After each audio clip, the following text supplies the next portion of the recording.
everyone, my name is President Aadarsh, but you can call me anytime.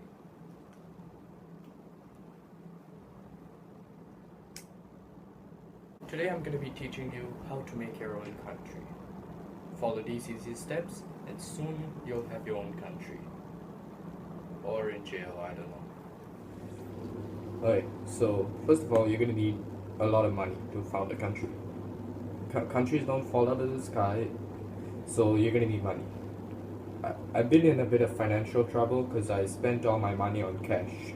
So I have this. But that's more than enough. I'll show you what I was able to buy with this. Right, so as you can see, I've chosen my piece of land called the Aadarsh Empire. It's going to be in the Middle East, at around Qatar. I've taken about 1/4 of Qatar. In other words, I've took a quarter of Qatar. You need fast ways to earn money. Some fast ways include getting a job, borrowing money until you can pay it back, and my personal favorite, robbing a bank.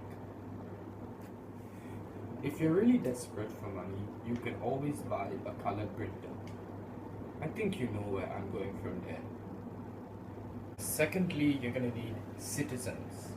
You can always try to persuade a group of people to come to your land, and sometimes it'll work out great, like the United States, most of Europe.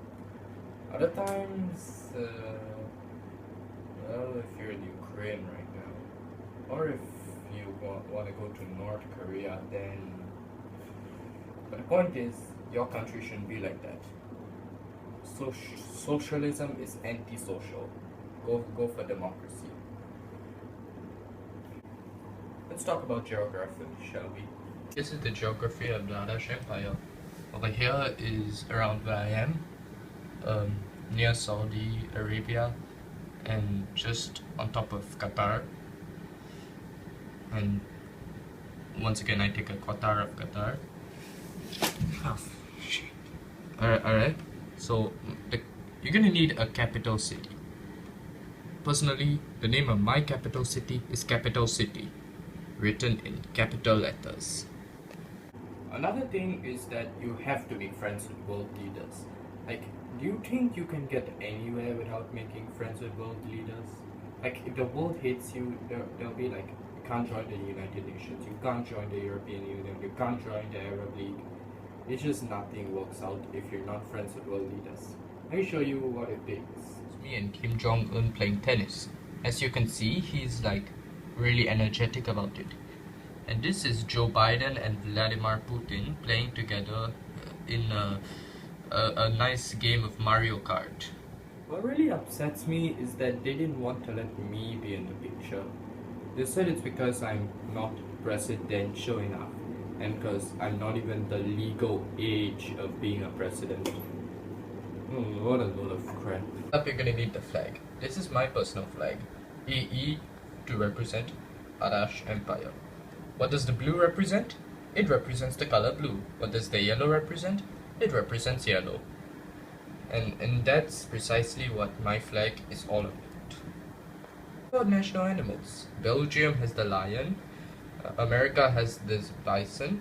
Brown bear is California or Russia. I don't know. And Bengal tiger is India and Bangladesh. So what do I have? Perfectly honest, I don't really know yet. But until then, it's gonna be the hospital cat. This cat has saved millions of lives around the world. This is and it's not even an endangered species, so we don't have the risks of losing him. So we may just want to keep this permanently. What about the national bird? USA has the bald eagle. India has the peacock. Singapore has this bird, who I forgot the name. South Africa has this bird, who I also forgot the name. Venezuela also has the bird, which I forgot the name too. So what do I have? Well, I have the fried chicken. It's the one bird that always spoke to me. Whenever I just started eating it, it always like gave a gateway to my soul. Some people disapprove, but some people really approve of it. Like, really. It's like the wider peoples appreciate it. The ones 70 kg and above. The ones who are hippies and try to act cool by being vegan, they don't appreciate it. They say they'd rather live in North Korea. But once they start starving, we'll see who's laughing. War. No one wants to go to war. Well, sometimes it's necessary to go to war. Like this guy will be our military captain. Why? Because he's the guy pointing somewhere. Well, look at all the others. They're like just chilling. Like, hey man, I don't know what is this. Can I just go home? This guy takes his responsibility. For all I can know, he could be ordering someone to kill an innocent civilian, but frankly, at this point, he's the one taking responsibility, and I appreciate him. He's officially my vice president. I'm sorry, Shafi. What about freedom of religion? We have it. We have freedom of religion. And we're gonna show you what freedom of religion is here compared to other countries. No, Mr. Government Agent, I want to be a Christian. Can you please make that happen? That's great, sir. Mr. Government Agent, I want to be a Hindu. Oh, where's the money? You gotta pay the money, man. What do you mean I have to pay you to become a Hindu? Well, this country doesn't have freedom of religion, so I'd like your money. So you see, in foreign countries, many people don't have freedom of religion. Religion costs money. But in our country, we have freedom of religion, which means religion is free. Yep. What about the right to own guns? Like, do we not have that? Well, we have that. Why? Because many people who wanted gun control was bad. Pol Pot, Hitler, and Joseph Stalin. All bad people. Let me show you some good people who wanted guns without gun control. Mandela was a huge opponent of guns. So was Ronald Reagan. And Martin Luther King Jr. He also, despite the fact that he was non-violent, he would often shoot people just for fun. I know, it's a tragedy, but hey, a man's gotta eat. Well, apparently I broke the law because apparently purchasing so much land for just $1 is illegal. So I'm gonna be going to prison, and now you know how to make your own country.